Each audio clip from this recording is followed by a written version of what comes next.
ఊహించుకుంటూ ఎవరైనా సరే ఒక పరిపాలనకు రావాలనుకున్నటువంటి వాళ్ళు ప్రజలను ఆకట్టుకోవాలి, ప్రజలకు మంచి చేసి దగ్గర అవ్వాలనుకోవాలి. ఈ విధంగా ప్రజల్ని ఊళ్ళకు ఊళ్ళు బెదిరించి దళితులందరిని ఊళ్ళలోంచి తరిమేస్తారు.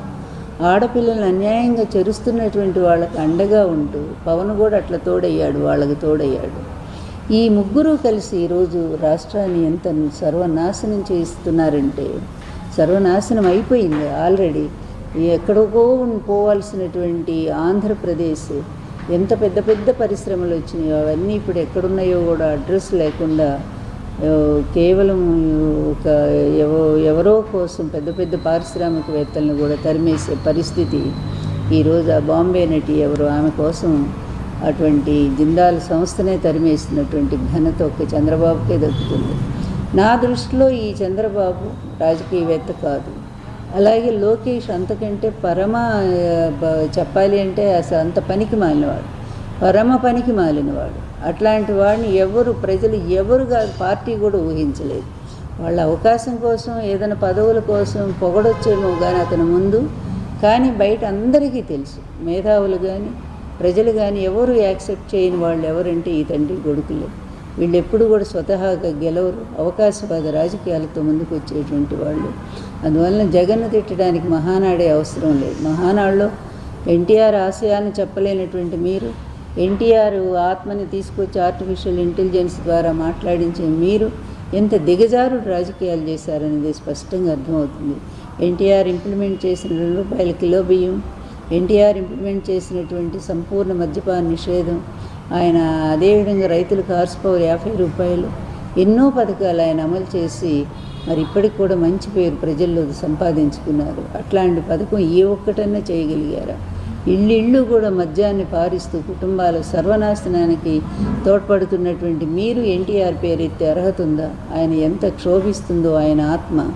ఎన్టీఆర్ గారు నాకు కూడా చెప్పారు వచ్చి కల్లో, ఇదిగో వీళ్ళు ఈ విధంగా నా పేరు ఉపయోగించుకొని ప్రజలను తప్పుదారి పట్టిస్తూ ఉన్నారు. ఈ విధమైన ఇంత దుర్మార్గానికి పరాకాష్ట. నేను ఏనాడైనా ఈ చంద్రబాబు నేను పొగిడానా?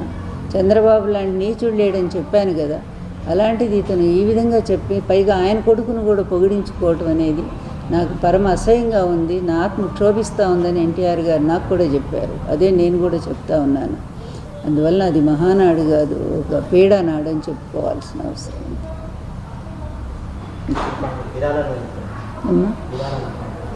విరాళాలు అనేది అదొక అబద్ధం ఎప్పుడు కూడా, ఇప్పుడు కాదు. అది డాక్టర్ దగ్గుబాటి వెంకటేశ్వరరావు కూడా చెప్పారు ఇదే మాట. గతంలో ఎప్పుడు కూడా ఈ విరాళాలు అనేది ఆయన ఈ విధంగా తన సంపాదించినటువంటి అవినీతి సొమ్ము అన్నీ కూడా మళ్ళీ నల్లధనాన్ని తెల్లధనంగా మార్చుకోవటం కోసం ఈ చంద్రబాబు విరాళాలని పెడతారు. లేకపోతే కోట్ల రూపాయలు ఒక్క రోజులో ఎవరిస్తారండి? ప్రజలంతా అల్లాడిపోతుంటే ఆ పేద ప్రజలే కదా అంతా కూడా. అలాంటి ప్రజలు నీకు కోట్ల రూపాయలు ఇవ్వగలరా? పోనీ ఒకళ్ళిద్దరు ఇచ్చినా ఏదో 5 కోట్లు 10 కోట్లు వస్తాయి తప్ప 100 కోట్లు ఎక్కడొస్తాయి? అది ఇప్పుడే కాదు, చంద్రబాబు నాయుడు మొదటి నుంచి అధికారంలో సంపాదించిన అవినీతి సొమ్మునంతా కూడా ఈ విధంగా మహానాడు పేరుతో, విరాళాలు అనే పేరుతో దాన్ని వైట్ మనీగా కన్వర్ట్ చేసుకుంటూ ఉంటాడు. ఇంతెందుకండి, అది స్కామ్లో, మన స్కిల్ స్కామ్లో దొరికినటువంటి డబ్బు పార్టీ ఫండ్ రూపంలో పార్టీ మెంబర్షిప్గా ఇచ్చినటువంటి డబ్బుగా చూపించినటువంటి అది కూడా బయటకు వచ్చింది కదా అట్లాగా. అందువల్ల ఎప్పుడు కూడా ఇంతే దొంగదారిలో సంపాదించే డబ్బుని ఈ విధంగా వైట్ మనీ చేసుకోవడానికి విరాళాల పేరుతో అతను చేస్తూ ఉంటాడు. ఇది ఎప్పటి నుంచో అతను చేస్తున్న ఒక పెద్ద క్రిమినల్. నిజం చెప్పాలంటే ఒక పెద్ద మోసం, ఇది ఒక పెద్ద మోసం. కానీ ఈ మోసాల్ని తెలుసు అందరికీ, కానీ పట్టుకునే వాళ్ళు ఉండరు. ఎందుకంటే వాళ్ళు కూడా వీళ్ళకి దాసోహం అయిపోతున్నారు. సెంట్రల్ ఇంటెలిజెన్స్ లేదా, సెంట్రల్ క్రైమ్ బ్రాంచ్ లేవా? వీళ్ళందరికీ తెలియదా? అతని కేసులు ఎన్ని ఉన్నాయో తెలియదా? ఎందుకు రారు? ఈడీ ఎందుకు రాదు? ఎక్కడ ఏం జరుగుతుంది అనేది ఈరోజు ప్రజలందరి ముందు ఉన్నటువంటి సమస్య. అంతేకాదు, ఎన్టీఆర్ పేరుతో ఎన్టీఆర్ని చంపింది అతనే, ఎన్టీఆర్ గారు అధికారం లాక్కుంది అతనే, చెప్పులేసి అవమానం చేసింది అతనే.